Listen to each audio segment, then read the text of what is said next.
Hello दोस्तों, स्वागत है आप सभी का हमारे यूट्यूब चैनल स्टडी विद जीवन में। तो यूके ट्रिपल एससी की स्नातक स्तरीय री एग्ज़ाम जो कि 17 मई 2026 को होने वाला है, उसके लिए हमारे यूट्यूब चैनल स्टडी विद जीवन पर लगातार मैराथन क्लास चल रही हैं। इसी क्रम में आज छठी मैराथन क्लास हम देखने वाले हैं, जिसमें एक वीडियो के माध्यम से कंप्लीट टॉपिक हम समाप्त करते हैं। आज का टॉपिक रहने वाला है सामान्य हिंदी के अंतर्गत कवि परिचय। जैसा कि आप सभी को ज्ञात है, हमारे सिलेबस के अंतर्गत गद्य और पद्य खंड के टोटल 23 कवि दिए गए हैं। तो इन सभी कवियों को आज की वीडियो में हम समाप्त करने वाले हैं। हर वीडियो के माध्यम से मैं आप लोगों को बताता हूँ। सभी महत्वपूर्ण लिंक वीडियो के डिस्क्रिप्शन में दिए गए हैं। इससे पहले की जो मैराथन क्लास हुई उनकी प्लेलिस्ट भी आपको इसी वीडियो के डिस्क्रिप्शन में प्राप्त हो जाएगी। और लाइक टारगेट की अगर मैं बात करता हूँ तो हर वीडियो में हम लाइक टारगेट रखते हैं। तो इस वीडियो पर लाइक का टारगेट है 250 प्लस। जैसे ही इस वीडियो पर 250 लाइक्स हो जाएंगे तो सामान्य हिंदी कवि परिचय के अंतर्गत यूके ट्रिपल एस या उत्तराखंड में जो भी कवि परिचय से रिलेटेड सवाल पूछे गए हैं उन सभी का मैं कंप्लीट सॉल्यूशन आप लोगों को कराया जाएगा। यानी अगली मैराथन क्लास यदि सामान्य हिंदी के प्रीवियस ईयर क्वेश्चन से आप चाहते हैं जो कवि परिचय से आयोगों द्वारा पूछे गए हैं, टोटल 90 से अधिक प्रश्न होने वाले हैं। तो इस वीडियो पर जैसे 250 लाइक्स होंगे तो आपको वो वीडियो भी प्राप्त हो जाएगी। तो आप लोगों ने लाइक ज़रूर करना है। इससे पहले हम बात करते हैं जो हमारी मैराथन क्लास हुई है। प्रीवियस क्लास में आप सभी को ध्यान होगा, हमने देखा था उत्तराखंड नदी तंत्र कंप्लीट एक वीडियो के माध्यम से। इसमें भी 200 प्लस लाइक का हमारा टारगेट था। इसके अलावा जो हमारी पहले की मैराथन क्लास आई थी उसमें हमने उत्तराखंड करंट अफेयर 2025 एक वीडियो के माध्यम से, प्राचीन भारत का इतिहास एक वीडियो के माध्यम से, और इसके अलावा हमने देखा था स्नातक स्तरीय एग्ज़ाम के लिए कंप्यूटर के प्रीवियस ईयर यानी लगभग पिछले 10 से 15 सालों में आयोगों द्वारा जो कंप्यूटर के क्वेश्चन पूछे गए उनका कंप्लीट सॉल्यूशन 500 से अधिक सवालों का कलेक्शन उसमें था। इसके अलावा चौथी मैराथन क्लास हमारी आई थी जिसमें हमने एक ही वीडियो में यूके ट्रिपल एससी के फेवरेट 17 टॉपिक समाप्त कर लिए थे। तो आगे बढ़ने से पहले आपसे कहना चाहेंगे, स्नातक स्तरीय एग्ज़ाम के लिए हमारे चैनल पे टेलीग्राम चैनल पे पेड टेस्ट सीरीज चल रही हैं जिसमें आप कंप्लीट सीरीज देख सकते हैं। किस दिन कौन सा टेस्ट होगा ये कंप्लीट डिटेल यहाँ पे दी गई है।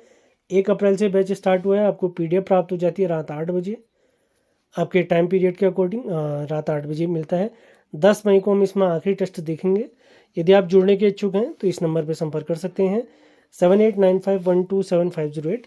इसके अलावा स्नातक स्तरीय एग्ज़ाम के लिए कंप्लीट सामान्य हिंदी का वीडियो बैच अवेलेबल है। ये पूरा हो चुका है, आप इससे जुड़ सकते हैं। नोट्स सीरीज के अंदर कंप्लीट उत्तराखंड, प्राचीन भारत, आधुनिक भारत, भारत का भूगोल, विश्व का भूगोल, कंप्यूटर, उत्तराखंड करंट अफेयर्स, राष्ट्रीय अंतर्राष्ट्रीय करंट अफेयर्स की पीडीएफ आपको प्राप्त हो जाएंगी। यदि आप इन नोट्स को, वीडियो बैच को और टेस्ट सीरीज बैच से ज्वाइन करना चाहते हैं तो इस नंबर पर आपने संपर्क करना है। तो आज का सेशन स्टार्ट करते हैं। आप स्नातक स्तरीय परीक्षा का हमारा सिलेबस देख सकते हैं। इसमें सामान्य हिंदी का हिंदी साहित्य का सामान्य परिचय जिसमें पद्य खंड और गद्य खंड है, इसके सभी कवियों को आज हम समाप्त करने वाले हैं। आपको सेशन पसंद आता है तो इसे लाइक ज़रूर करना है। इसके प्रीवियस ईयर के एमसीक्यू यदि आप देखना चाहते हैं, उसकी एक कंबाइंड मैराथन वीडियो देखना चाहते हैं जिसमें 90 से अधिक क्वेश्चन आपको देखने को मिलेंगे, तो इस वीडियो पर 250 लाइक्स आप लोगों ने करने हैं। तो बिना टाइम वेस्ट के स्टार्ट करते हैं आज का सेशन। जानकारी तो शैलेश मटियानी जी के बारे में अगर आपको बताएं तो सबसे पहले आपने याद रखना है इनका वास्तविक नाम है रमेश चंद्र सिंह मटियानी। इनके अन्य नाम क्या क्या प्राप्त होते हैं? इन्हें कथा शिल्पी, उत्तराखंड का आंचलिक साहित्यकार भी कहा जाता है। इन्हें किन है? शैलेश मटियानी जी को। इनका जन्म हुआ है 14 अक्टूबर 1931 को बाड़ेछीना अल्मोड़ा में, जबकि इनका निधन हुआ है 24 अप्रैल 2001 को। अब इनकी कुछ प्रमुख रचनाओं के बारे में देख लेते हैं जिसमें इनके उपन्यास और कहानी संग्रह आते हैं। तो सबसे पहले इनके उपन्यास देखते हैं। जो है सबसे पहला इनका उपन्यास है बोरीवली से पोरबंदर तक, इसके बाद मुठभेड़, इसके बाद सावित्री, इसके बाद एक मुठ सरसों और इसके बाद है कबूतर खाना। अब इनकी कहानी संग्रह अगर देखें तो कहानी संग्रह में है इनकी मेरी 33 कहानियां, महाभोज, नाच जमुरे नाच और 2 दुखों का एक सुख। महाभोज रचना के लिए इन्हें प्रेमचंद पुरस्कार से सम्मानित भी किया गया है। जैसे सीरीज हमारी आगे बढ़ती रहेगी, प्रमुख कवियों की जो रचना है उनको कैसे याद करा जाए उसका ट्रिक वीडियो भी मैं लेके आऊंगा, आपको बहुत फायदा होगा उनका। शैलेश मटियानी जी के कुछ प्रमुख निबंध देखते हैं जो इन्होंने निबंध लिखे थे। ये हैं यदा कदा, कागज की नाव, किसके राम कैसे राम और राष्ट्रभाषा का सवाल। उत्तराखंड का इतिहास, उत्तराखंड जिला सीरीज, परीक्षावाणी, सामान्य हिंदी, इन सभी के नोट्स प्राप्त करने के लिए इसी के साथ सामान्य ज्ञान यानी जिसमें पॉलिटी, ज्योग्राफी, आधुनिक भारत, इन सभी के नोट्स प्राप्त करने के लिए पीडीएफ फॉर्मेट में आप हमारे नंबर 7895127508 पर संपर्क कर सकते हैं। आगे बढ़ते हैं। अब इनके कुछ बाल साहित्य देखते हैं जो कि बच्चों से संबंधित थे, जो बच्चों के लिए इन्होंने लिखे थे। तो उसमें सबसे पहले बिल्ली के बच्चे, हाथी चींटी की लड़ाई, फूलों की नगरी, मुड़ मुड़कर मत देख। अब देखते हैं कुछ महत्वपूर्ण पुरस्कार या सम्मान जो इन्हें प्राप्त हुए हैं, जो हमारे आगामी परीक्षाओं में पूछे जा सकते हैं। तो सबसे पहले आता है 1983 में इन्हें फणीश्वर नाथ रेणु सम्मान से सम्मानित किया गया है। किस उपन्यास के लिए? उपन्यास मुठभेड़ के लिए। 1994 में कुमाऊं यूनिवर्सिटी द्वारा इन्हें डॉक्टर ऑफ लिटरेचर या डीलिट की उपाधि दी गई है। कुमाऊं यूनिवर्सिटी वही वाली है जो हमारी 1973 में स्थापित हुई है, जिसका मुख्यालय नैनीताल में स्थित है। सन 2000 में इन्हें राहुल संकीर्तन पुरस्कार से सम्मानित किया गया है। जबकि 2009 में हमारी उत्तराखंड सरकार ने इनके नाम पर शैलेश मटियानी शिक्षक पुरस्कार की शुरुआत की है। उम्मीद है सारे पॉइंट आपके क्लियर होंगे। और इनका एक और पॉइंट आपको बता देता हूं, एक पत्रिका का संपादन इन्होंने किया था जिसका नाम जनपक्ष प्राप्त होता है। इसके अलावा कुछ अदर फैक्ट भी होंगे, आपको बता दिए जाएंगे, उसकी चिंता बिल्कुल न करें। आगे बढ़ते हैं। आज के वीडियो में हम ये मान के चलिए जो उत्तराखंड से संबंधित हमारे कवि हमारे सिलेबस में दिए गए हों उनके बारे में जानकारी ले रहे हैं। पहले उन पर ही विशेष फोकस किया जाएगा। आगे बढ़ते हैं। अब देखते हैं मंगलेश डबराल जी। इनका जन्म 16 मई 1948 को हुआ है। काफल पानी गांव टिहरी में। सवाल पूछा जा सकता है काफल पानी गांव कहां स्थित है। ये टॉपिक काफी इंपॉर्टेंट होता है, हमारी परीक्षाओं में 1 से 2 सवाल बनते हैं इनसे रिलेटेड, तो इनको आपने बहुत बढ़िया तरीके से कवर करना है। इनका निधन अभी हाल ही में 9 दिसंबर सन 2020 को हुआ है। इनके प्रमुख काव्य संग्रह देखते हैं जिसमें पहाड़ पर लालटेन, घर का रास्ता, हम जो देखते हैं, मुझे दिखा एक मनुष्य, आवाज भी एक जगह है और नए युग में नए शत्रु, ये इनके कुछ काव्य संग्रह हैं, आपने ध्यान रखना है इनके बारे में। अब इनके कुछ गद्य संग्रह के बारे में भी जानकारी ले लेते हैं। लेखक की रोटी, कवि का अकेलापन, ये इनके गद्य संग्रह हैं। कुछ इन्होंने स्क्रिप्ट या पटकथाएं भी लिखी हैं। तो कौन कौन सी हैं? नागार्जुन, निर्मला वर्मा, मां श्वेता देवी, गुरुदयाल। इनका एक यात्रा वृत्तांत है। यात्रा वृत्तांत मतलब जर्नी के दौरान, यात्रा के दौरान जो जो इन्होंने महसूस किया, जो जो चीजें इन्होंने सीखी, वो सारे एक्सपीरियंस यहाँ पे लिखे गए होंगे। तो यात्रा वृत्तांत इनका है। एक बार अयुवा, ये काफी इंपॉर्टेंट हो सकता है, ध्यान रखना आपने। सन 2000 में इन्हें साहित्य अकादमी पुरस्कार से सम्मानित किया गया। इनकी रचना हम जो देखते हैं के लिए। साहित्य अकादमी पुरस्कार के बारे में अगर आपको जानकारी दूं, 1954 में साहित्य अकादमी की स्थापना की गई और 1954 में, और पहली बार साहित्य अकादमी पुरस्कार दिए गए 1955 में। अब किसे दिया गया आपने बताना है कि पहला साहित्य अकादमी पुरस्कार। अंतिम पॉइंट इनके बारे में देखते हैं। इन्होंने पत्रिका पूर्वाग्रह में संपादन का कार्य भी किया था, यानी एडिटर रहे थे। इनकी बात देखिए हमने, मंगलेश डबराल जी। अगले साहित्यकार देखते हैं जो कि हमारे सिलेबस में दिए गए हैं, हमारे प्यारे उत्तराखंड के शेखर जोशी जी, जिनका भी कुछ महीने पहले निधन हुआ है।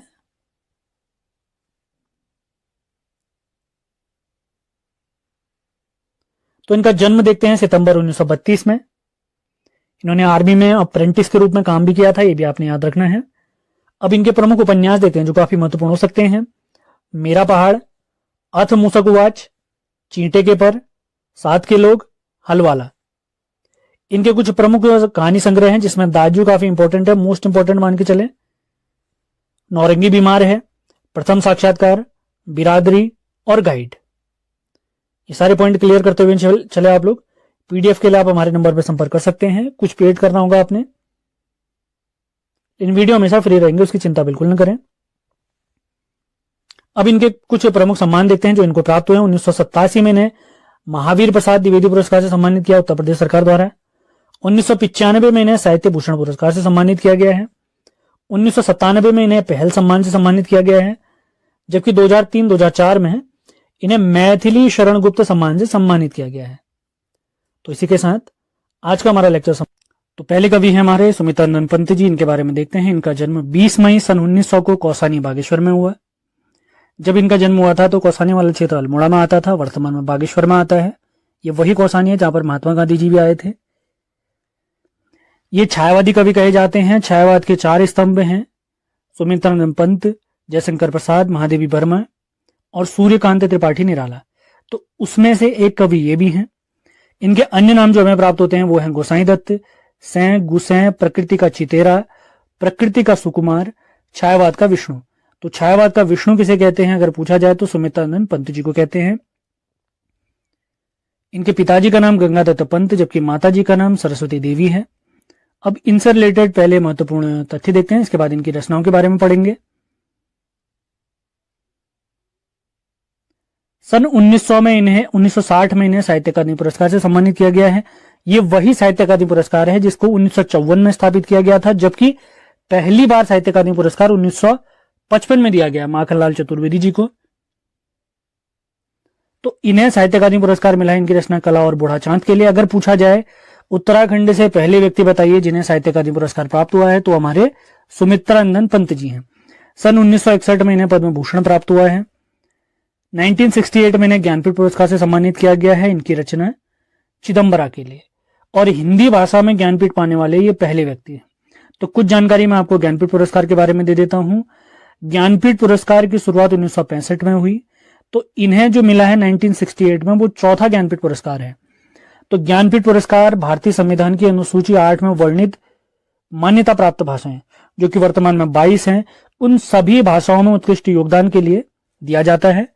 तो उन्हीं में से एक भाषा हमारी हिंदी। तो जब इस पुरस्कार की शुरुआत की गई थी तो पहले विजेता रहे इसके मलयालम भाषा के लेखक जी शंकर कुरूप जी। तो पहला ज्ञानपीठ पुरस्कार 1965 में किसे दिया गया था? जी शंकर कुरूप जी को दिया गया था। उनकी रचना अडा गुजई या अन्ना गुजई के लिए। तो क्रम के हिसाब से ज्ञानपीठ पुरस्कार प्राप्त करने वाले चौथे हैं हमारे सुमित्रानंद पंत जी, जबकि हिंदी भाषा के लिए पाने वाले पहले व्यक्ति हैं। और रचना आपने जरूर याद रखनी है चिदंबरा।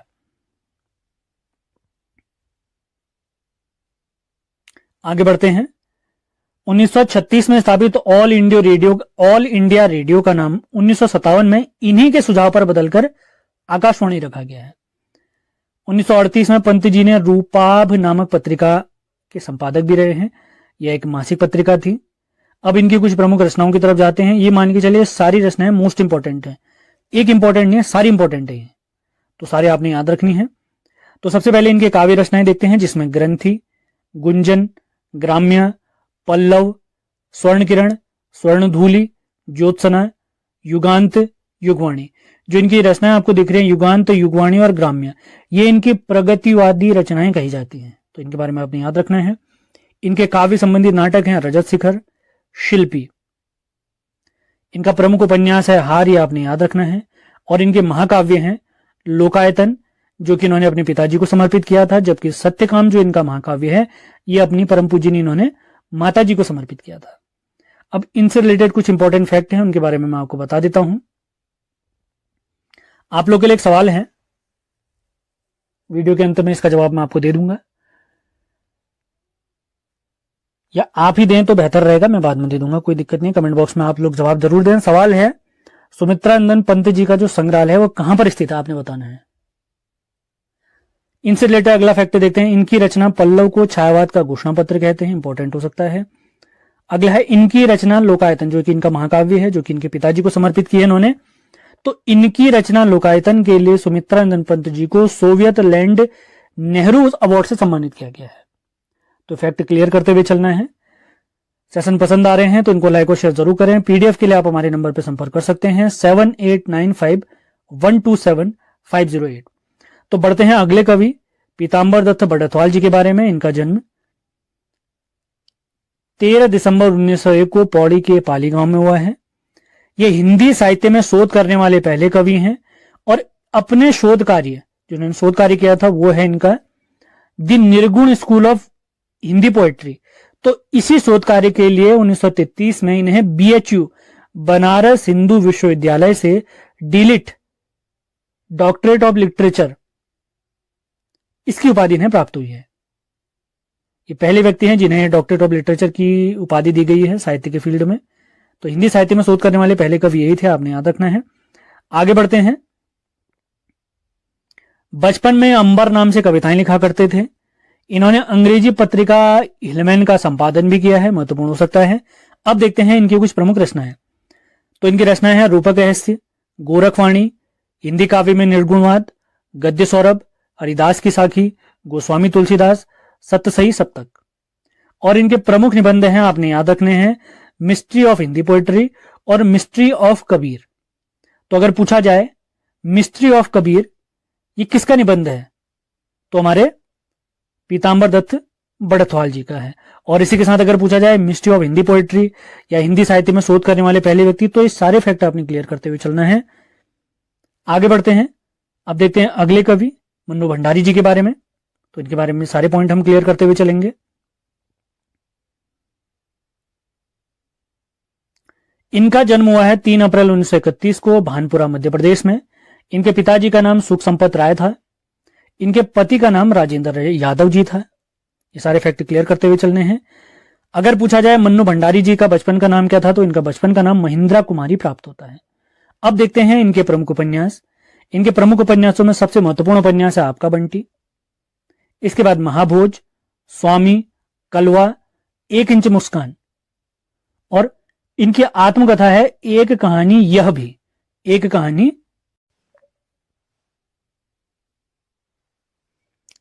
आपका बंटी के बारे में कुछ जानकारी आपको दे देते हैं, इसके बारे में पूछा भी गया है। तो आपका बंटी में याद रखेंगे तलाक की त्रासदी, यानी जब घर परिवार में तलाक होते हैं तो बच्चों पर कैसा असर पड़ता है, उसके बारे में इस पुस्तक में जानकारी मिलेगी आपको।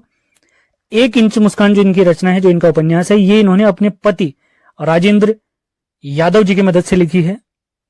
और महाभोज ये रचना जो इनकी है, इसमें आम आदमी की त्रासदी दिखाई गई है, यानी आम आदमी हमारे समाज में कैसे कैसी समस्याओं से जूझता है, उसके बारे में जानकारी मिलती है। तो ये चीजें क्लियर करते हुए चलना है आपने। कठिन पेपर आएंगे तो पूछा जा सकता है, पूछा भी गया है पहली परीक्षाओं में। अब देखते हैं इनकी प्रमुख कहानियां, जिसमें है 1 प्लेट सैलाब, मैं हार गई, श्रेष्ठ कहानियां, यही सच है, आंखों देखा झूठ, नायक खलनायक, त्रिशंकु, 3 निगाहों की एक तस्वीर। ये सभी इनकी क्या है, कहानियां हैं। एक इंपॉर्टेंट फैक्ट आप क्लियर करते हुए चलेंगे, ये जो इनकी कहानियां आपको दिख रही है यही सच है, इस कहानी पर एक मूवी बनी है बॉलीवुड में, जिसे कहते हैं रजनीगंधा, जिस मूवी का नाम था रजनीगंधा। अगला फैक्ट देखते हैं, इन्होंने कुछ पटकथाएं यानी स्क्रिप्ट राइटिंग भी की है, रजनी की, निर्मला, स्वामी और दर्पण की। किसने, मन्नू भंडारी जी ने। अगला महत्वपूर्ण अगर मैं फैक्ट आपको बताऊं, जो आपको इनकी रचना दिख रही है एक कहानी यह भी, ये कहानी आपको दिख रही है जो इनकी आत्मकथा है। इस आत्मकथा के लिए इनको सन 2008 में प्रसिद्ध व्यास सम्मान से सम्मानित किया गया है। तो एक चीजें क्लियर करते हुए चलने हैं आपने, यहां पर मैंने लिखा नहीं है, आपने इसको नोट डाउन करते हुए चलना है। और इनकी जो यही सच है कहानी पर रजनीगंधा मूवी बनी थी, इसे बेस्ट फिल्म का अवार्ड भी प्राप्त हुआ है। अब इसे बेस्ट फिल्म का अवार्ड कब प्राप्त हुआ आपने बताना है। और एक सवाल मैंने अभी आपसे पूछा था, सुमित्रा नंदन पंत जी का संग्रहालय ये कहां पर स्थित है, पंतविथि का, तो रामगढ़ में स्थित है, ये आपने याद रखना है। रामगढ़ में स्थित है या नहीं है ये भी सर्च करें आप लोग, ये आप लोग के लिए सवाल है, मैंने तो बता दिया है। उम्मीद है सेशन पसंद आ रहे। हम देखने वाले हैं राहुल संकीर्तन जी के बारे में। इनका जन्म 9 अप्रैल 1893 को पंदहा गांव आजमगढ़ में हुआ है, यानी यूपी में है जगह। इनका निधन हुआ है 14 अप्रैल 1963 को। इनकी उपाधियां हैं, इनके अन्य नाम जो प्राप्त होते हैं हमें महापंडित, त्रिपिटकाचार्य, हिंदी यात्रा साहित्य का पितामह भी कहते हैं इन्हें। और इनका अगर वास्तविक नाम पूछा जाए तो इनका वास्तविक नाम है केदारनाथ पांडे जी। इनकी आत्मकथा का नाम है मेरी जीवन यात्रा। इनकी जीवनी के लेखक जो इनके जीवन पर आधारित है प्रभाकर मावचे जी हैं। इनके जीवन पर आधारित एक पुस्तक है राहुल का संघर्ष, इसके लेखक हैं श्रीनिवास शर्मा जी।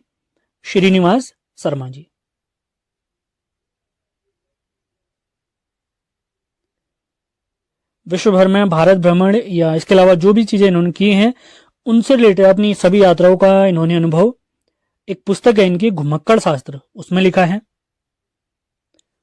अगला पॉइंट देखते हैं, ये एक पत्र है हुंकार नाम का, इसके संपादक रहे हैं। ये पत्र स्टार्ट किया था स्वामी सहजानंद सरस्वती जी ने। 1958 में इन्हें साहित्य अकादमी पुरस्कार से सम्मानित किया गया। इनकी रचना है मध्य एशिया का इतिहास पुस्तक के लिए। 1963 में इन्हें पद्म भूषण से सम्मानित किया गया है। 1993 में इनके जन्म शताब्दी के अवसर पर भारत सरकार ने 100 पैसे का डाक टिकट निकाला है। तो ये पॉइंट क्लियर करते हुए चलना है आपने, इंपॉर्टेंट हो सकते हैं। अब देखते हैं इनके कुछ रचना संग्रह। तो सबसे पहले इनके देखते हैं कहानियों के बारे में, जिसमें सतमी के बच्चे, बहुरंगी, कनैला की कथा, वोल्गा से गंगा।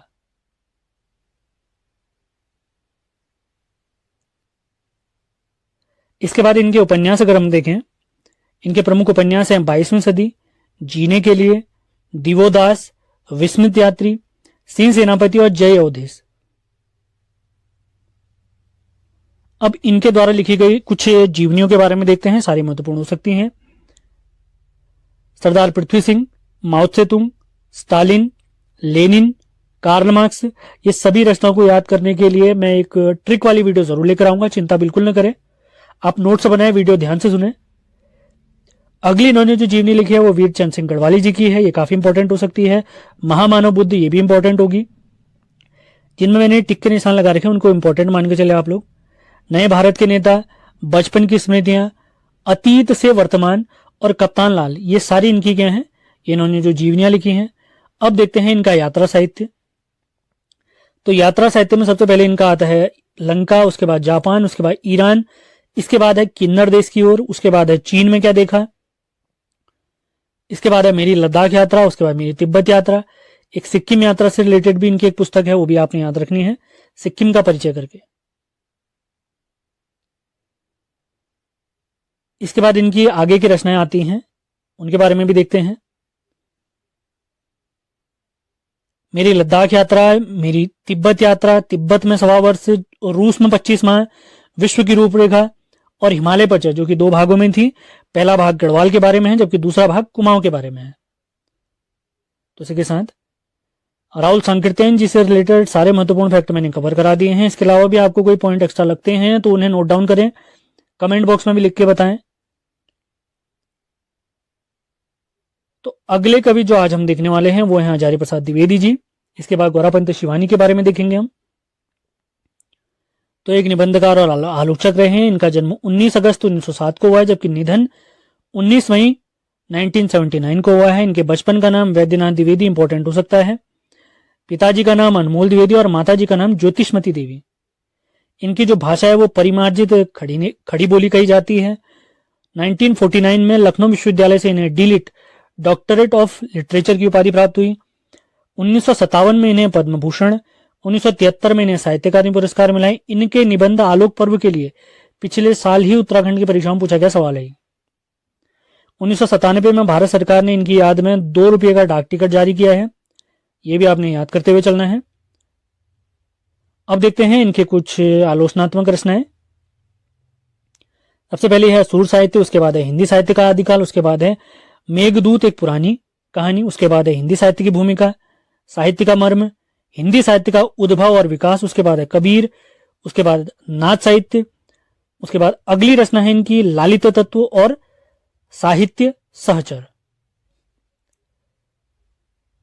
अब देखते हैं इनके कुछ निबंध, जो फेमस निबंध हैं इनके। तो सबसे पहले है काफी इंपॉर्टेंट अशोक के फूल, उसके बाद कल्पलता, विचार प्रवाह, कुटज, आलोक पर्व, विष के दंत, नाखून क्यों पड़ते हैं, इंपॉर्टेंट हो सकते हैं। इनके प्रमुख उपन्यास हैं बाणभट्ट की कथा, चारू चंद्रलेख, पुनर्नवा, अनामदास का पोथा।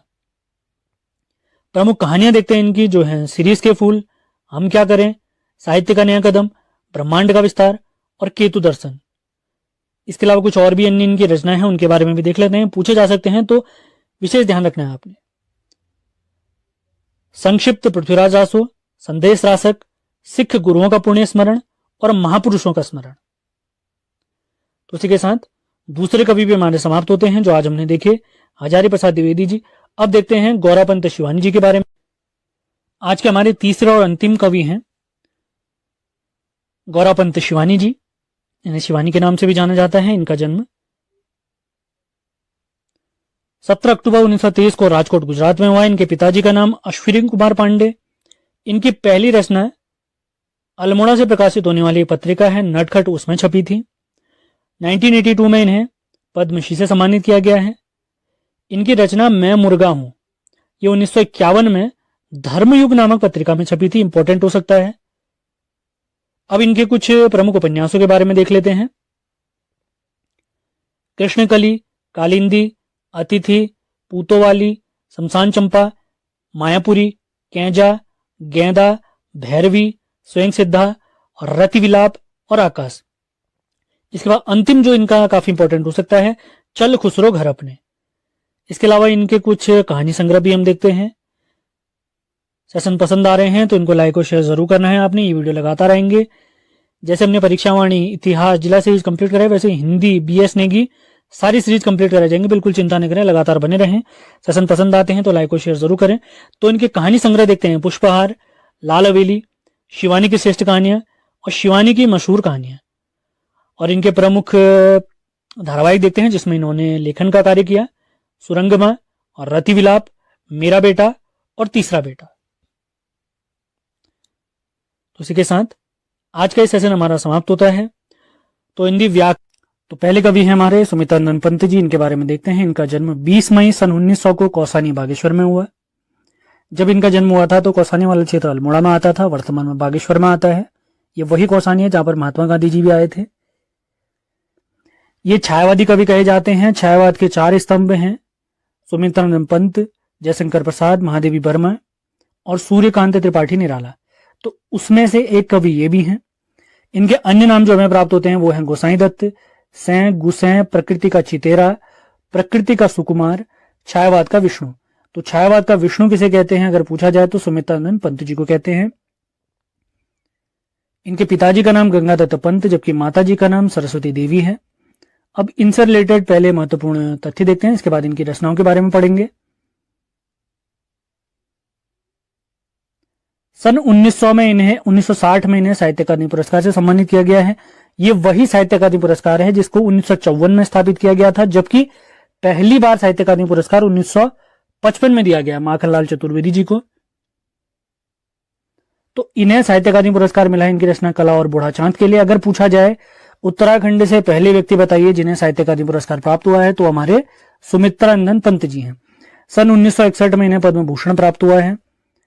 1968 में इन्हें ज्ञानपीठ पुरस्कार से सम्मानित किया गया है इनकी रचना चिदंबरा के लिए। और हिंदी भाषा में ज्ञानपीठ पाने वाले ये पहले व्यक्ति हैं। तो कुछ जानकारी मैं आपको ज्ञानपीठ पुरस्कार के बारे में दे देता हूं। ज्ञानपीठ पुरस्कार की शुरुआत 1965 में हुई, तो इन्हें जो मिला है 1968 में वो चौथा ज्ञानपीठ पुरस्कार है। तो ज्ञानपीठ पुरस्कार भारतीय संविधान की अनुसूची 8 में वर्णित मान्यता प्राप्त भाषाएं जो कि वर्तमान में 22 हैं, उन सभी भाषाओं में उत्कृष्ट योगदान के लिए दिया जाता है। तो उन्हीं में से एक भाषा हमारी हिंदी। तो जब इस पुरस्कार की शुरुआत की गई थी तो पहले विजेता रहे इसके मलयालम भाषा के लेखक जी शंकर कुरूप जी। तो पहला ज्ञानपीठ पुरस्कार 1965 में किसे दिया गया था? जी शंकर कुरूप जी को दिया गया था। उनकी रचना अडा गुजई या अन्ना गुजई के लिए। तो क्रम के हिसाब से ज्ञानपीठ पुरस्कार प्राप्त करने वाले चौथे हैं हमारे सुमित्रानंद पंत जी, जबकि हिंदी भाषा के लिए पाने वाले पहले व्यक्ति हैं। और रचना आपने जरूर याद रखनी है, चिदंबरा।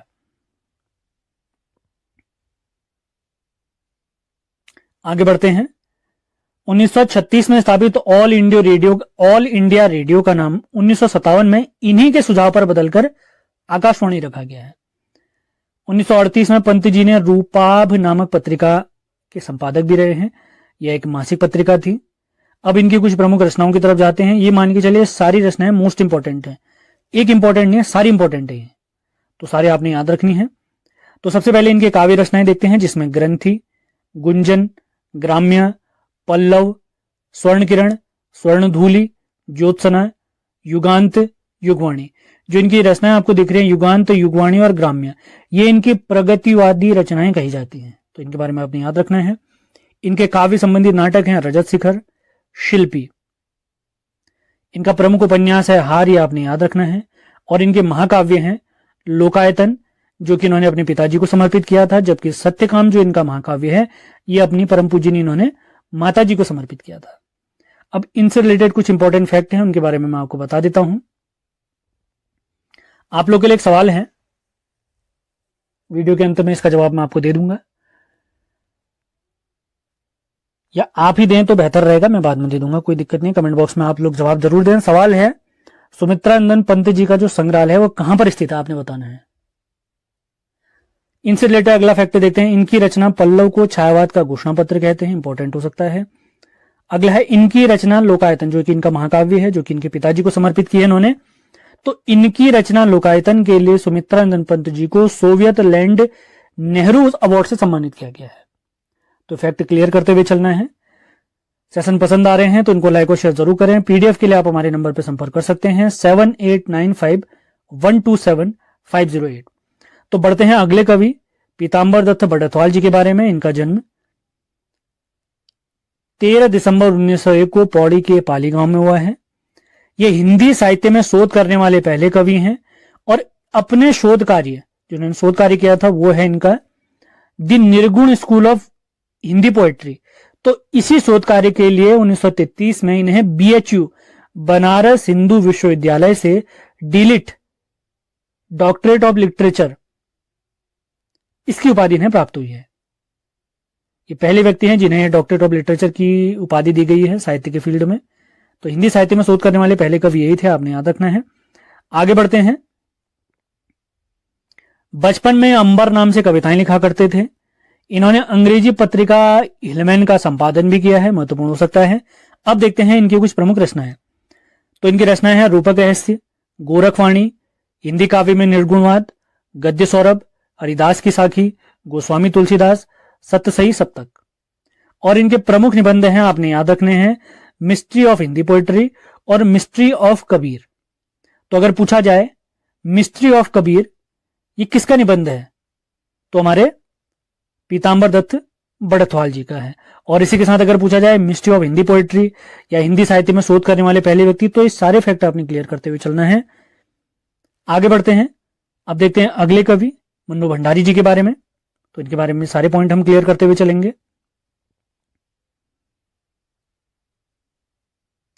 इनका जन्म हुआ है 3 अप्रैल 1931 को भानपुरा मध्य प्रदेश में। इनके पिताजी का नाम सुख संपत राय था।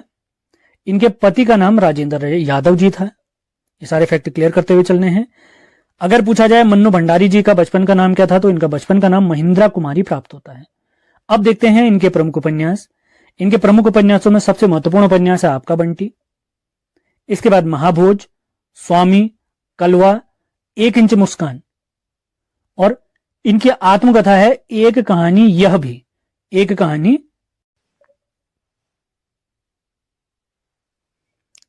आपका बंटी के बारे में कुछ जानकारी आपको दे देते हैं। इसके बारे में पूछा भी गया है। तो आपका बंटी में याद रखेंगे तलाक की त्रासदी, यानी जब घर परिवार में तलाक होते हैं तो बच्चों पर कैसा असर पड़ता है उसके बारे में इस पुस्तक में जानकारी मिलेगी आपको। 1 इंच मुस्कान जो इनकी रचना है, जो इनका उपन्यास है, ये इन्होंने अपने पति राजेंद्र यादव जी की मदद से लिखी है। और महाभोज ये रचना जो इनकी है, इसमें आम आदमी की त्रासदी दिखाई गई है, यानी आम आदमी हमारे समाज में कैसे कैसे समस्याओं से जूझता है उसके बारे में जानकारी मिलती है। तो ये चीजें क्लियर करते हुए चलना है आपने। कठिन पेपर आएंगे तो पूछा जा सकता है, पूछा भी गया है पहली परीक्षाओं में। अब देखते हैं इनकी प्रमुख कहानियां, जिसमें है 1 प्लेट सैलाब, मैं हार गई, श्रेष्ठ कहानियां, यही सच है, आंखों देखा झूठ, नायक खलनायक, त्रिशंकु, 3 निगाहों की एक तस्वीर। ये सभी इनकी क्या है, कहानियां हैं। एक इंपॉर्टेंट फैक्ट आप क्लियर करते हुए चलेंगे। ये जो इनकी कहानियां आपको दिख रही है यही सच है, इस कहानी पर एक मूवी बनी है बॉलीवुड में जिसे कहते हैं रजनीगंधा, जिस मूवी का नाम था रजनीगंधा। अगला फैक्ट देखते हैं, इन्होंने कुछ पटकथाएं यानी स्क्रिप्ट राइटिंग भी की है, रजनी की, निर्मला, स्वामी और दर्पण की। किसने, मन्नू भंडारी जी ने। अगला महत्वपूर्ण अगर मैं फैक्ट आपको बताऊं, जो आपको इनकी रचना दिख रही है एक कहानी यह भी, ये कहानी आपको दिख रही है जो इनकी आत्मकथा है। इस आत्मकथा के लिए इनको सन 2008 में प्रसिद्ध व्यास सम्मान से सम्मानित किया गया है। तो चीजें क्लियर करते हुए चलने हैं आपने। यहां पर मैंने लिखा नहीं है, आपने इसको नोट डाउन करते हुए चलना है। और इनकी जो यही सच है कहानी पर रजनीगंधा मूवी बनी थी, इसे बेस्ट फिल्म का अवार्ड भी प्राप्त हुआ है। अब इसे बेस्ट फिल्म का अवार्ड कब प्राप्त हुआ आपने बताना है। और एक सवाल मैंने अभी आपसे पूछा था, सुमित्रानंदन पंत जी का संग्रहालय ये कहां पर स्थित है पंतविथि का, तो रामगढ़ में स्थित है, ये आपने याद रखना है। रामगढ़ में स्थित है या नहीं है ये भी सर्च करें आप लोग, ये आप लोग के लिए सवाल है, मैंने तो बता दिया है। उम्मीद है सेशन पसंद आ रहे। तो सबसे पहला पॉइंट है, इनका जन्म 26 मार्च 1907 को फर्रुखाबाद यूपी में हुआ है, जबकि इनका निधन आपने याद रखना है, इनका निधन हुआ है 11 सितंबर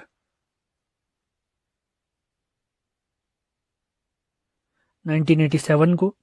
इनके अन्य नाम जो हमें प्राप्त होते हैं वो है आधुनिक युग की मीरा, हिंदी के विशाल मंदिर की सरस्वती तो इन्हें हिंदी के विशाल मंदिर की सरस्वती निराला जी ने कहा है, इंपॉर्टेंट हो सकता है।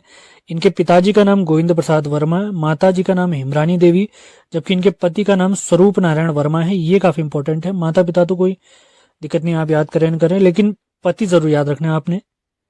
अब इनसे रिलेटेड कुछ महत्वपूर्ण पुरस्कार हैं, वो सारे इंपॉर्टेंट होने वाले हैं, सारे फैक्ट भी इंपॉर्टेंट होंगे, तो ध्यानपूर्वक आपने इनको सुनना है, अपने नोट्स बनाने हैं। तो सबसे पहले अगर देखें तो इन्हें पद्म भूषण प्राप्त हुआ है 1956 में, काफी इंपॉर्टेंट। 1979 में इन्हें साहित्य अकादमी फेलोशिप प्राप्त हुई है। साहित्य अकादमी फेलोशिप और साहित्य अकादमी की फेलोशिप प्राप्त करने वाली ये पहली महिला है, ये भी आप लोगों ने ध्यान रखना है, काफी इंपॉर्टेंट फैक्ट है। 1982 में इन्हें ज्ञानपीठ पुरस्कार से सम्मानित किया गया। इनकी रचना यामा के लिए, इंपॉर्टेंट फैक्ट मैं आपको क्लियर कर देता हूं, हिंदी के लिए ज्ञानपीठ पाने वाली ये पहली महिला है। पहले मेल अगर या पहले व्यक्ति अगर पूछे जाएंगे वो तो हमारे सुमित्रानंद पंत जी, जो हिंदी के लिए पहले व्यक्ति हैं। हिंदी के लिए पहली महिला अगर पूछी जाएंगी तो महादेवी वर्मा जी हैं। 1988 में इन्हें पद्म विभूषण से सम्मानित किया गया, जो कि हमारे प्यारे भारत का दूसरा सबसे बड़ा नागरिक पुरस्कार है। 1977 में इन्हें कुमाऊं यूनिवर्सिटी से डीलिट की उपाधि प्राप्त हुई है, डॉक्टरेट ऑफ लिटरेचर। 1984 में इन्हें BHU यानी बनारस हिंदू यूनिवर्सिटी से डीलिट की उपाधि प्राप्त हुई है, ये भी आपने ध्यान रखना है।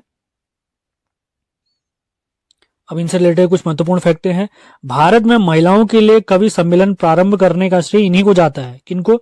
महादेवी वर्मा जी को जाता है। मोस्ट इंपॉर्टेंट फैक्ट, 15 अप्रैल 1933 को सुभद्रा कुमारी चौहान जी की अध्यक्षता में प्रयाग महिला विद्यापीठ में पहले अखिल भारतीय कवि सम्मेलन का आयोजन किया गया। मोस्ट इंपॉर्टेंट, इन्होंने महिलाओं की पत्रिका चांद का संपादन भी किया है। अगला इंपॉर्टेंट फैक्ट, 1968 में निर्देशक मृणाल सिंह जी ने इनकी कहानी वह चीनी भाई पर एक बांग्ला फिल्म बनाई है, जिसका नाम था नीले आकाशेर नीचे।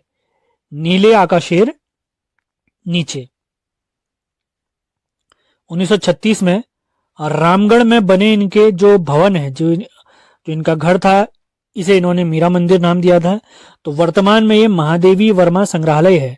ये रामगढ़ कहाँ? हमारे नैनीताल में स्थित है। चीन आक्रमण के विरोध में इन्होंने हिमालय नामक काव्य संग्रह का संपादन किया था, इंपॉर्टेंट हो सकता है। अब इनकी कुछ रचनाओं की तरफ बढ़ते हैं, काफी इंपॉर्टेंट रचनाएं हैं इनकी, पूछी जा सकती हैं। तो सबसे पहले इनके देखते हैं काव्य रचनाएं, काव्य संग्रह।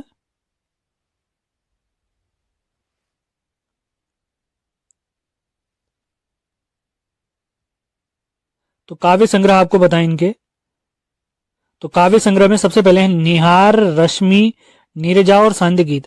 ये ध्यान देंगे आप लोग, इन सभी का संकलन यामा नामक पुस्तक में किया गया है।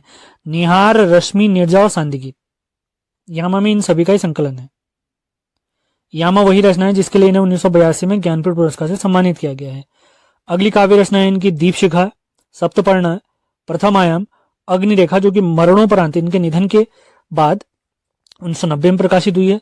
तो ये स्टार्टिंग की 3 रचनाएं तो मोस्ट इंपॉर्टेंट है, यामा की वजह से आपने याद रखना है। स्टार्टिंग की 4 रचनाएं, निहार, रश्मि, नीरजा, सांध्य गीत, आपने कोड से याद रखना है। तो NRNS करके इसको याद रख सकते हैं आप। N से निहार, R से रश्मि, N से नीरजा और S से सांध्य गीत। अब इनके कुछ बाल साहित्य देखते हैं, जो कि इनके हैं ठाकुर जी बोले हैं, आज खरीदेंगे हम ज्वाला। इनके कुछ संस्मरण हैं, इसमें पथ के साथी, मेरा परिवार शामिल है। इनके कुछ रेखा चित्र हैं, जिसमें अतीत के चलचित्र, काफी इंपॉर्टेंट पूछा गया, स्मृति की रेखाएं पूछा जा सकता है, इंपॉर्टेंट। इनके निबंध संग्रह हैं, श्रृंखला की कड़ियां, विवेचनात्मक गद्य, काफी इंपॉर्टेंट। और इनकी कहानी काफी इंपॉर्टेंट है, गिल्लू, इसको भी आपने ध्यान रखते हुए चलना है, गिल्लू।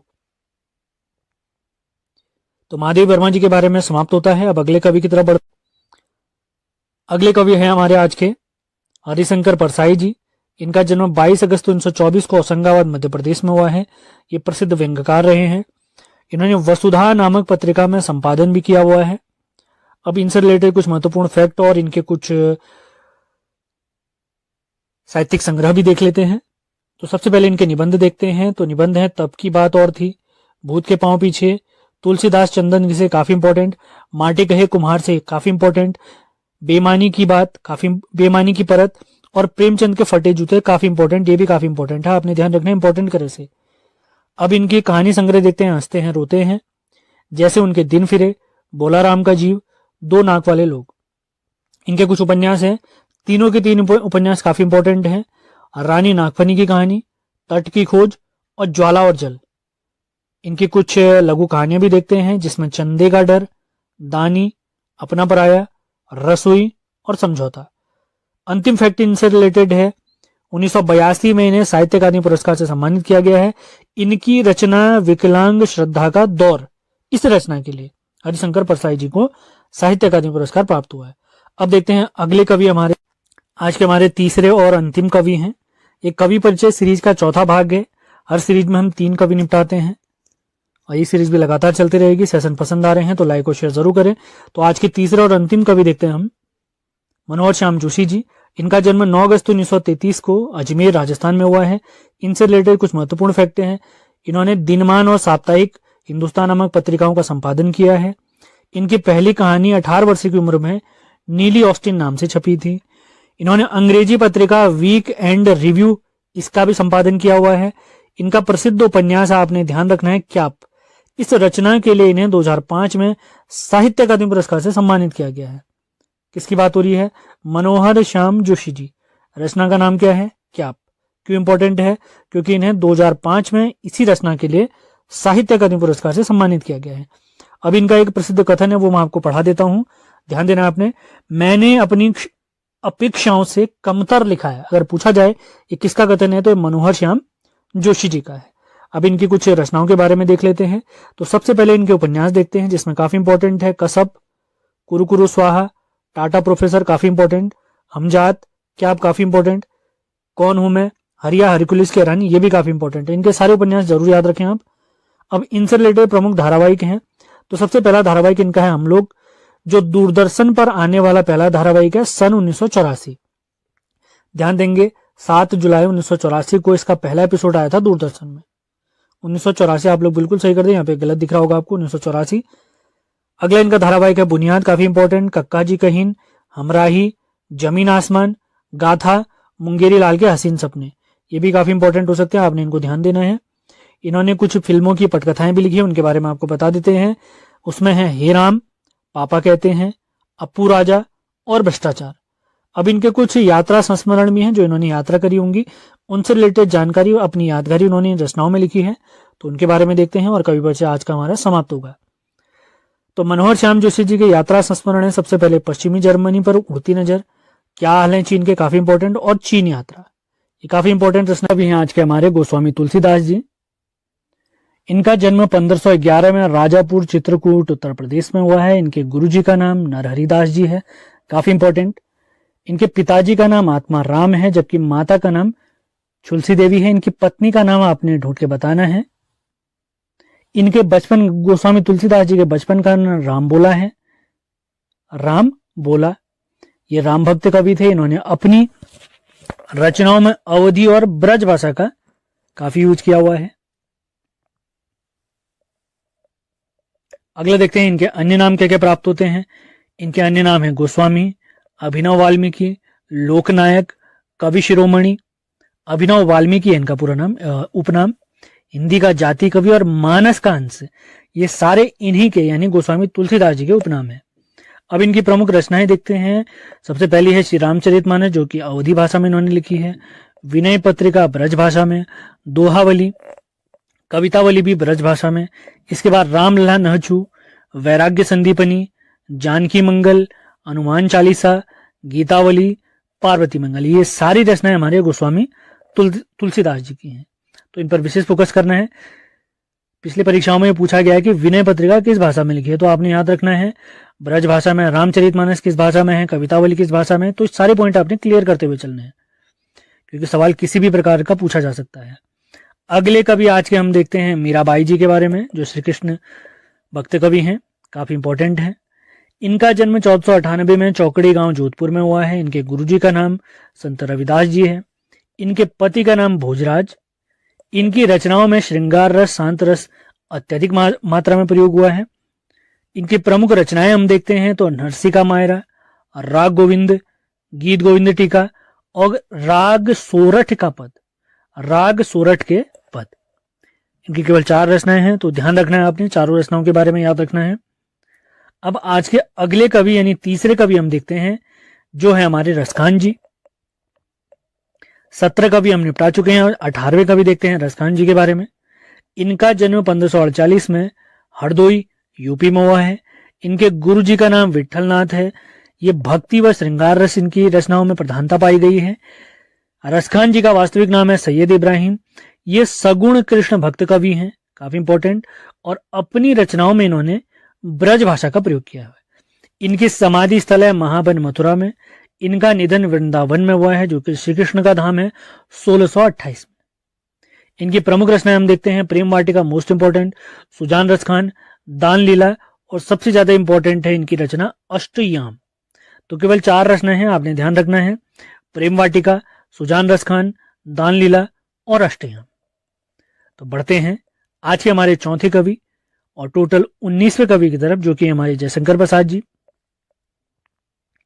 ये हमारे छायावादी कवि हैं। छायावाद के 4 कवि थे, मैंने आपको बताया हुआ है, पंत, निराला, प्रसाद और वर्मा।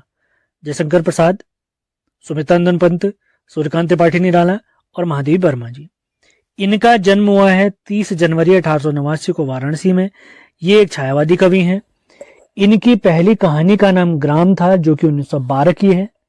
इनके अन्य नाम क्या क्या हैं? आधुनिक कविता के सुमेरु, झारखंडी, कलाधर और छायावाद का ब्रह्मा भी कहा गया इन्हें। इनकी सबसे प्रसिद्ध काव्य रचना है कामायनी, 1936 की, और जो इन्होंने खड़ी बोली में लिखी थी। पंत जी ने, यानी सुमित्रानंदन पंत जी ने, जयशंकर प्रसाद जी की कामायनी रचना को हिंदी में ताजमहल की उपाधि दी है। हिंदी में ताजमहल की उपाधि दी है, काफी इंपॉर्टेंट हो सकता है, आपने ध्यान देना है। अब इनकी प्रमुख रचनाओं के बारे में, इनके कलेक्शन के बारे में देखते हैं। तो सबसे पहले आते हैं इनके काव्य संग्रहों के बारे में।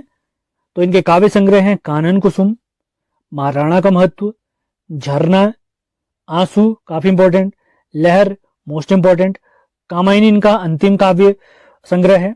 इसके बाद है प्रेम पथिक और उसके बाद है उर्वरी, जो कि इनकी प्रथम रचना 1909 की। अब इनकी कहानियां देखते हैं, जो इन्होंने कहानियां लिखी हैं, फेमस कहानियां। सबसे पहली रचना है छाया, इसके बाद है प्रतिध्वनि, उसके बाद है आकाशदीप, इसके बाद आंधी, और अंतिम है, उसके बाद है इंद्रजाल। इनके प्रमुख उपन्यास हैं और तीनों उपन्यास आपने मोस्ट इंपॉर्टेंट करके याद रखने हैं। सबसे पहला उपन्यास है कंकाल, उसके बाद तितली और इरावती। तीनों उपन्यास मोस्ट इंपॉर्टेंट है, मोस्ट इंपॉर्टेंट, ये ध्यान देंगे आप लोग। अब इनके प्रमुख नाटक देखते हैं, ये भी काफी महत्वपूर्ण है, इन पर भी विशेष फोकस रखना है आपने। सबसे पहला स्कंदगुप्त, उसके बाद चंद्रगुप्त, अगला नाटक है ध्रुव स्वामी, इंपॉर्टेंट, उसके बाद है राज्यश्री, उसके बाद कामना, और उसके बाद है एक घूंट। आज के हमारे सबसे पहले कवि हैं सूर्यकांत त्रिपाठी निराला जी। ये भी छायावादी कवि हैं, जिनकी बोली खड़ी बोली है। इनका जन्म 21 फरवरी 1896 को मेदिनीपुर, वेस्ट बंगाल यानी पश्चिम बंगाल में हुआ है। इनके बचपन का नाम सूर्य कुमार। इन्होंने कुछ पत्रिकाओं का संपादन किया, वे हैं समन्वय और मतवाला। 1976 में इन पर एक डाक टिकट जारी हुआ है। इनका निधन 15 अक्टूबर 1961 को हुआ, ये भी आपने ध्यान रखना है। सेशन पसंद आते हैं तो लाइक और शेयर जरूर करना है आपने। पीडीएफ के लिए आप हमारे नंबर पर संपर्क कर सकते हैं। इन्हें हिंदी साहित्य में, निराला जी को हिंदी साहित्य में मुक्तक छंद का प्रवर्तक माना जाता है। इनके प्रसिद्ध कथन है, मनुष्यों की मुक्ति की तरह कविताओं की भी मुक्ति होती है। मनुष्यों की मुक्ति की तरह कविताओं की भी मुक्ति होती है। अब इनकी कुछ रचनाओं के बारे में देखते हैं। सबसे पहले इनके उपन्यास देख लेते हैं, जिसमें अप्सरा, अलका, प्रभावती, निरुपमा, कुल्ली भाट, चोटी की पकड़। और इनके 3 उपन्यास जो कि अपूर्ण रहे हैं, वे हैं काले कारनामे, चमेली और इंदुलेखा। ये तीनों इनके अपूर्ण रह गए। अब इनके कुछ कहानी संग्रह के बारे में देखते हैं, जो इनके प्रसिद्ध कहानी संग्रह हैं, जिसमें लिली, सखी, देवी, सकुल की बीवी, चतुरी चमार। और इन्हें छायावाद का महेश भी कहा जाता है। छायावाद के 4 कवि हैं, इनके बारे में आपको बता चुका हूं। अब देखते हैं सूर्यकांत त्रिपाठी निराला जी के कुछ काव्य संग्रह, जिसमें सबसे पहले है 1923 की अनामिका, उसके बाद परिमल, काफी इंपॉर्टेंट, गीतिका काफी इंपॉर्टेंट, तुलसीदास, कुकुरमुत्ता, और ये दोनों भी काफी इंपॉर्टेंट है। इसी के साथ इनके काव्य संग्रह हैं नए पत्ते, अड़िमा, बेला, अर्चना, आराधना। ये सारी रचनाएं आपने याद रखनी है। इसके अलावा इनकी कुछ और रचनाएं भी हैं, गीत कुंज, सांदी काकली और अपरा। ये सारी रचनाएं आपने याद रखनी, बहुत सारी रचनाएं हैं, लगातार पढ़ते रहेंगे आपने ध्यान आ जाएंगी, सारे इंपॉर्टेंट फैक्ट आपने ध्यान रखने हैं। तो बढ़ते हैं अगले कवि की तरफ। 20 कवि हमारे समाप्त होते हैं, अब 21वें कवि की तरफ बढ़ते हैं। अगले कवि हमारे गजानन माधव जी, जिन्हें मुक्तिबोध के नाम से भी जाना जाता है। इनका जन्म 13 नवंबर 1917 को श्योपुर ग्वालियर में हुआ, ग्वालियर यानी मध्य प्रदेश में हुआ। इनके बचपन का नाम बाबू साहब है। इनकी माता जी का नाम पार्वतीबाई, पिताजी का नाम गोपाल राव, जबकि इनकी पत्नी का नाम शांताबाई है। ये कुछ पत्रों के सह संपादक भी रहे, उनके बारे में है, वे हैं वसुधा और नया खून। और इनका एक उपनाम है मुंशी, आपने याद रखना है मुंशी के इनका उपनाम है। अब इनके कुछ काव्य संग्रह देखते हैं। इनकी वैसे सारी रचनाएं मोस्ट इंपॉर्टेंट है, तो फोकस करना है आपने। इनके काव्य संग्रह देखते हैं। सबसे पहले काफी इंपॉर्टेंट चांद का मुंह टेढ़ा है, उसके बाद चंबल की घाटी, उसके बाद क्रांति, इसके बाद अगली रचना है इनकी भूरी भूरी खाकधूल। अगली दो काव्य संग्रह है लाल सलाम और आदमी, याद रखना आपने। चांद का मुंह टेढ़ा है काफी इंपॉर्टेंट है। इनके निबंध संग्रह देखते हैं, तो इनके निबंध संग्रह एक साहित्य की डायरी, नई कविता का आत्मसंघर्ष, आखिर रचना क्यों। इनके कुछ कहानी संग्रह भी हैं, जिसमें काट का सपना, सतह से उठता पानी, नई जिंदगी, जलना और पक्षी और दीमक। एक उपन्यास है इनका, एकमात्र उपन्यास आपने याद रखना है, काफी इंपॉर्टेंट है, उसका नाम है विपात्र। ये किसकी रचनाएं देखी हमने, गजानव माधव मुक्तिबोध जी की, जिनका उपनाम है मुक्तिबोध जी। अगले रचनाकार देखते हैं, 22वें कवि देखते हैं। हमारे सिलेबस के अकॉर्डिंग 23 कवि हैं, जिसमें 22वें कवि हम देख रहे हैं राजेश जोशी जी के बारे में। इनका जन्म 18 जुलाई 1946 को नरसिंहगढ़ मध्य प्रदेश में हुआ है। 2002 में इन्हें साहित्य अकादमी पुरस्कार से सम्मानित किया गया है। इनकी रचना 2 पंक्तियों की बीच के लिए। भोपाल गैस त्रासदी पर इन्होंने एक शोक गीत लिखा है, जिसका नाम है भोपाल शोक गीत 1984। बाल कविता संग्रह है इनका गेंद निराली मिट्ठू, ये ध्यान रखना है आपने। अब इनके कुछ रचना संग्रह के बारे में हम देखते हैं। सबसे पहले आते हैं इनके काव्य संग्रह। तो काव्य संग्रह इनके एक दिन बोलेंगे पेड़, मिट्टी का चेहरा, नेपथ्य में हंसी, 2 पंक्तियों के बीच। कहानी संग्रह देखते हैं सोमवार व अन्य कहानियां, कपिल का पेड़। नाटक देखते हैं इनके जादू जंगल, अच्छे आदमी, टंकारा का गाना। इनकी एक आलोचनात्मक रचना है, जिसका नाम है एक कवि की नोटबुक। अगला तथ्य काफी इंपॉर्टेंट हो सकता है, इन्होंने रूस के कवि माइकोस्की की कविता का अनुवाद पतलून पहना बादल नाम से किया है। ये काफी इंपॉर्टेंट फैक्ट हो सकता है आगामी परीक्षाओं के लिए। अब देखते हैं हमारे सिलेबस के अंतिम कवि यानी 23वें कवि माखनलाल चतुर्वेदी जी के बारे में। तो आज हमारा साहित्य वाला पोर्शन कंप्लीट हो जाएगा। माखनलाल चतुर्वेदी जी के बारे में देखते हैं। इनका जन्म 4 अप्रैल 1889 को होशंगाबाद मध्य प्रदेश के बाबई गांव में हुआ। इनके पिताजी का नाम नंदलाल जी है, जबकि माता जी का नाम सुंदरी बाई। इनकी पत्नी का नाम ग्यारसी बाई है। इनके अन्य नाम जो उपनाम इनके प्राप्त होते हैं वो है एक भारतीय आत्मा और राष्ट्रवादी कवि भी इन्हें जाना गया है। एक पुस्तक है, फेमस पुस्तक माखनलाल चतुर्वेदी भारतीय आत्मा। इस पुस्तक के लेखक हैं विजय दत्त श्रीधर। ये काफी इंपॉर्टेंट हो सकता है, ध्यान देना है आपने। 1943 में इन्हें देव पुरस्कार से सम्मानित किया गया इनकी रचना हिम किरीटिनी के लिए। 1955 में पहली बार जब साहित्य अकादमी पुरस्कार दिया गया तो उसके विजेता यही हैं। इनकी रचना हिम तरंगिणी के लिए माखनलाल चतुर्वेदी जी को साहित्य अकादमी पुरस्कार से यानी पहले साहित्य अकादमी पुरस्कार से सम्मानित किया गया है। 1963 यानी 1963 में इन्हें पद्म भूषण से सम्मानित किया गया है। इनका निधन होता है 30 जनवरी 1968 को भोपाल में। कुछ पत्रिकाओं के संपादक भी रहे, उनके नाम हैं प्रभा, कर्मवीर, प्रताप। प्रभा, कर्मवीर और प्रताप। अब इनके कुछ रचनाओं के बारे में देखते हैं। सबसे पहले इनके गद्य रचनाएं देख लेते हैं। इनका नाटक है कृष्णार्जुन युद्ध, साहित्य के देवता, समय के पांव, अमीर इरादे गरीब इरादे, ये इनकी गद्य रचनाएं हैं। अब इनके कुछ काव्य संग्रह की तरफ बढ़ते हैं। सबसे पहले आती है हिम किरीटिनी, उसके बाद है माता, उसके बाद युग चरण, अगली रचना हिम तरंगिणी, इसके बाद समर्पण, अगली रचना वेणु लो गूंजे धरा, अगली रचना है धूम्रवलय और अंतिम 3 रचनाएं देखते हैं इनकी, जो काफी फेमस हो सकती हैं, इंपॉर्टेंट हो सकती हैं। बिजुरी काजल आज रही, विविध कविताएं, कैदी और कोकिला, ये काफी इंपॉर्टेंट है, आपने ध्यान रखना है। तो इसी के साथ आज का लेक्चर हमारा समाप्त होता है।